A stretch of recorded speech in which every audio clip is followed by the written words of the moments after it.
తాకట్టులో ఉన్న బంగారాన్ని విడిపించి ఆ రోజు ఆన్లైన్ రేటుకే మేము కొంటాం. Sharma gold company. నమస్తే, వెల్కమ్ టు సుమన్ టీవీ. నేను మీ యామ్ని. క్రోధినామ సంవత్సర ఉగాదికి సంబంధించిన విషయాల గురించి మనకి తెలియచేయడానికి ప్రస్తుతం మనతో ఉన్నారు ప్రముఖ ఆధ్యాత్మికవేత్త, ప్రముఖ జ్యోతిష వాస్తు పండితులు మంత సూర్యనారాయణ శర్మ గారు ఉన్నారు. గురుగారితో మనం మాట్లాడదాం. నమస్కారం గురుగారు. నమస్కారం అమ్మా. గురుగారు, ఈ క్రోధినామ సంవత్సరంలో అసలు మీనరాశి వారికి అండి ఏ విధంగా ఉంటుంది? ఈ రాశి వారికి సంబంధించి ఆదాయం కానీ వ్యయం, అవమానం, రాజపూజ్యం గురించి తెలియచేయండి. క్రోధనామ సంవత్సరం మీనరాశి, ఉత్తరాభాద, పూర్వభాద, రేవతి నక్షత్రం, ఈ 3 నక్షత్రాల వాళ్ళందరూ ఉంటారు. వీళ్ళకి చూస్తే ఆదాయం 11, వ్యయం 5 కనిపిస్తుంది. రాజపూజ్యం 2, అవమానం 3 కనిపిస్తున్నాయి. చాలా బాగుంది.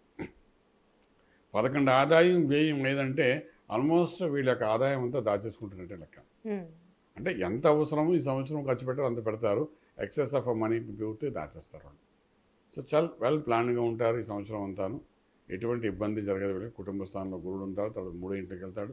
అలాగే ఈ రాశికి ఉన్న విశేషత అంటే గురువు యొక్క అనుగ్రహం అయితే బాగా ఉంటుంది.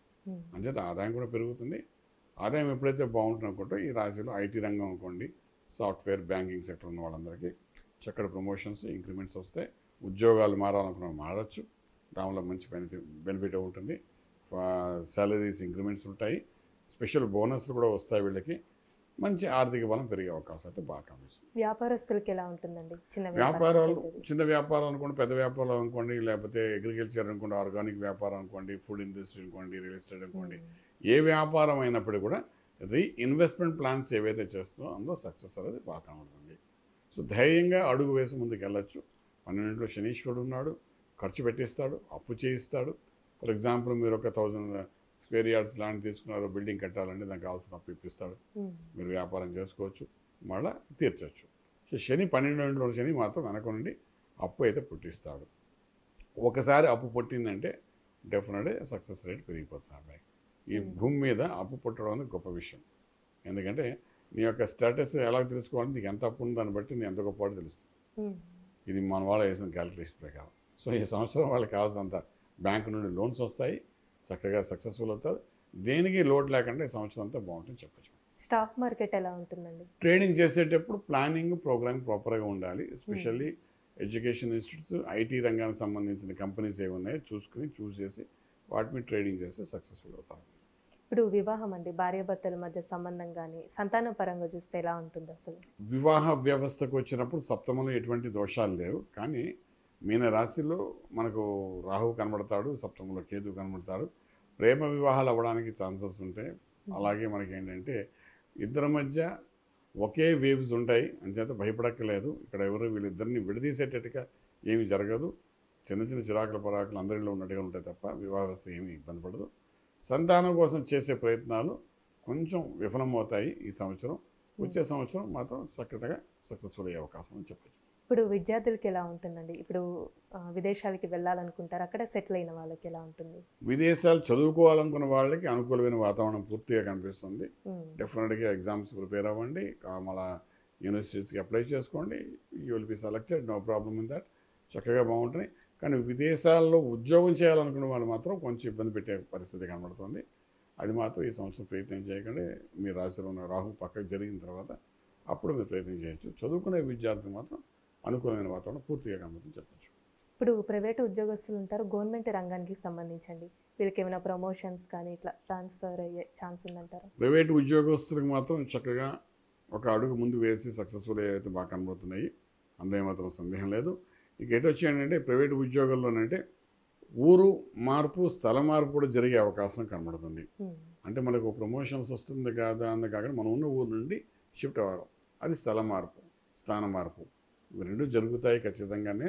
అంచేత మీరు చూసుకుని జాగ్రత్తగా ప్లాన్ చేసుకోండి. లేదంటే ఫ్యామిలీ నుండి విడిపోయి దూరంగా వెళ్ళవలసి వచ్చిన పరిస్థితి కూడా ఏర్పడుతుంది. వియోగం అంటారు, ఆ వియోగంలో ఒక భాగం జరిగే అవకాశం ఉంది. 12లో శనీశ్వరుడు, లగ్నం రాహు, వీళ్ళిద్దరూ కలిసి చేసే ప్రయత్నం మార్గంలో ఇవన్నీ జరిగే అవకాశాలు ఉన్నాయని చెప్పగలుగుతాం. ఇప్పుడు కోర్టు సమస్యలు ఉన్న వాళ్ళకి ఎలా ఉంటుందండి? ఇప్పుడు పెండింగ్ ఉంటాయి కదా, కోర్టు వ్యవహారాలు కొంతవరకు ఇబ్బందికరంగానే ఉంటాయి. మీరు మీ సాత్వికంగా ఉండడం, మంచితనమే మీ మోసం జరుగుతుంది. మీ మంచితనానికి విలువ లేకుండా పోతుంది. ఆర్థిక బలం పెరగడం అంతా వేరు, మన ఇండివిజువల్గా ఉన్న గుడ్నెస్ అనేది స్పాయిల్ అవ్వడానికి అవకాశం ఉంటుంది. దానివల్ల మీరు ఏది సాధించలేని పరిస్థితిలో మీరు ఉంటారు. ఏదైనా ఈ సంవత్సరం కోర్టు వ్యవహారాలు మాత్రం మీకు అనుకూలంగా లేవని చెప్పడానికి అవకాశం ఉంది. అంటే ఈ రాశి వారికి ఏమైనా ఆరోగ్య సమస్యలు ఉన్నాయండి? ఆరోగ్య సమస్య రాహు కేతు యొక్క ప్రభావం, రాశిలో రాహు, సప్తమంలో కేతు, 12లో శని, 7 శని, ఈ మూడింటికి ప్రభావంతో డెఫినెట్గా exit part of the body అంటే ఇండైజెషన్ ప్రాబ్లము, గ్యాస్ట్రిక్ ఇష్యూ, దీంతో ప్యాంక్రియాస్ సమస్య, జీర్ణాశయంలో కొన్ని సమస్యలు వస్తాయి. దాంతో కిందకి అపెండిసైటిక్ ఇవన్నీ అంటే ఈ భాగం అంతా ఎక్కడో చోట మీకు ఒక ఇబ్బంది అయితే కలుగుతుంది ఈ సంవత్సరంలో. దాని నుండి బయటపడడానికి చేసే ప్రయత్నంలో కరెక్ట్ డయాగ్నోస్ చేయండి, డెఫినెట్గా సక్సెస్ఫుల్గా బయటపడిపోతారని చెప్పచ్చు. అసలు ఈ రాశి వారికి ఎలాంటి పరిహారం చేస్తే మంచిదండి ఈ క్రోధినామ సంవత్సరంలో? రాహు గాయత్రి మంత్రం చదవాలి, చాలా అవసరం పడుతుంది. రాశిలో రాహు ఉంటాడు, వాళ్ళకి శనీశ్వరుడు ఉన్నాడు కాబట్టి రాహు గాయత్రి మంత్రం చేయడం, దుర్గా సప్తశతి పారాయణం చేయడం, దుర్గా అమ్మవారిని ఎంత కొలవగలిగితే అంత చేయడమే. కానీ అంటే రాశిలో రాహు ఉన్నాడు, రాహు అంటే దుర్గాదేవి. ఎప్పుడైతే అంత చక్కగా చేసుకుంటూ వెళ్ళగలిగితే ప్రతిరోజు ప్రతి సాయంకాలం అమ్మవారిని సాయంకాలం పూట ధ్యానం చేసినా పూజ చేసినా సంపూర్ణ ఫలితం వస్తుంది. అయ్యవారిని ఉదయం పూట చేయాలి అభిషేకాలు. శివునికి చూడండి ఉదయం పూట అభిషేకం చేస్తాం. అలాగే అమ్మవారికి ఆరాధన అంటే మన నవావరణార్చన చేసినప్పుడే కానీ దీపారాధన చేసిన నవరాత్రులు చేసేది రాత్రిపూట అమ్మవారికి పూజ చేస్తాం. సో అమ్మవారికి రాత్రిపూట చేస్తే దుర్గా అమ్మవారికి దానివల్ల కొంత సద్ఫలితాలు వచ్చే అవకాశం ఉంటుంది. చక్కటి మార్గంలో ముందుకెళ్ళిపోతారు. ఎందుకంటే ఆదాయం బాగుంది కాబట్టి సక్సెస్ రేట్ ఇంకా బాగుంటుంది చెప్పడానికి అవకాశం. చాలా చక్కగా తెలియజేస్తారండి, ధన్యవాదాలు. శుభం వ్యాధం. చూసారు కదండి, క్రోధినామ సంవత్సరంలో మీనరాశి వారికి అసలు ఏ విధంగా ఉంటుంది, అలానే ఈ రాశి వారు ఎలాంటి పరిహారం చేసుకోవాలి గురుగారు మనకి తెలియజేశారు కదా. అలానే మీ జాతకానికి సంబంధించి కానీ మీ ఇంటి వ్యాపార వాస్తుకు సంబంధించి ఎలాంటి విషయాలైనా మీరు తెలుసుకోవాలనుకుంటే స్క్రీన్ మీద కనిపిస్తున్న నెంబర్కి కాల్ చేసి గురుగారిని సంప్రదించవచ్చు. ఇలాంటి మంచి వీడియోస్తో మళ్ళీ మీ ముందుంటాను. ధన్యవాదాలు.